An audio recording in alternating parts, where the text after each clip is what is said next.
Since then, Congress and I have certainly had our differences, yet I've tried to be civil, to not take any cheap shots. A cheap shot is a hit of some type, typically in a fight or in some sort of athletic contest, that is considered to be unethical and beneath the dignity of the rules.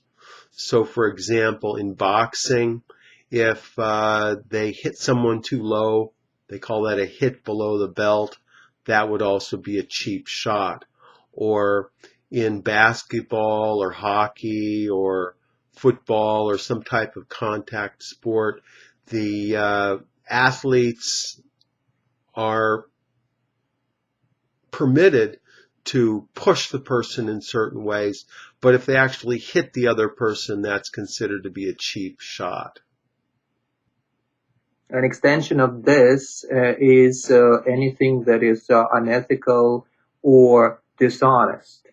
That's correct. For example, in politics, traditionally, U.S. senators are supposed to only speak about other U.S. senators with a certain amount of dignity and respect. So if they don't honor that protocol, that's considered to be a cheap shot. Similarly, when politicians talk about the president, they're supposed to respect the dignity of the office, even if they don't respect the actual president.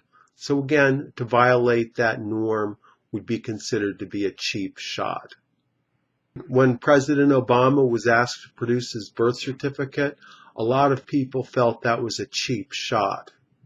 After I got thrown in jail over the weekend, I mentioned it to one of my colleagues at work, and he brought it up in a meeting, said, "How does it feel to be out of jail?" Which I thought was a very cheap shot, very embarrassing in front of everybody. Anyway, it's great to be here this evening in the vast, magnificent Hilton Ballroom, or what Mitt Romney would call a little fixer-upper. A fixer-upper is a house or a building of some type that is in poor repair, that someone can buy fairly inexpensively because they need to spend a lot of money to fix up the building. So the building would be called a fixer-upper. And it comes from the verb or the phrasal verb to fix up, which means to repair. When you buy this kind of house, which is in disrepair, you need to fix it up. That's correct. So the couple didn't have enough money to buy an expensive home, so they bought a fixer-upper and fixed up the place on weekends. I have a neighbor who likes to buy old cars as fixer-uppers and then repair them and then sell them for a profit. A lot of women, they like to fix up their men. And what a certain number of women will do is they will look at men as fixer-uppers. So they want a man that's not perfect so they can fix him up and make him better. And then serve as another proof that there is a woman behind every great man. That's true, yes. I mean, look at this party. We got men in tuxes, women in gowns. A tux is short for tuxedo, which is a formal suit that men wear generally to parties or other formal occasions. I don't own a tux, so I need to rent one for the party this weekend. What was the name of that belt? Cummerbund? A cummerbund, yes.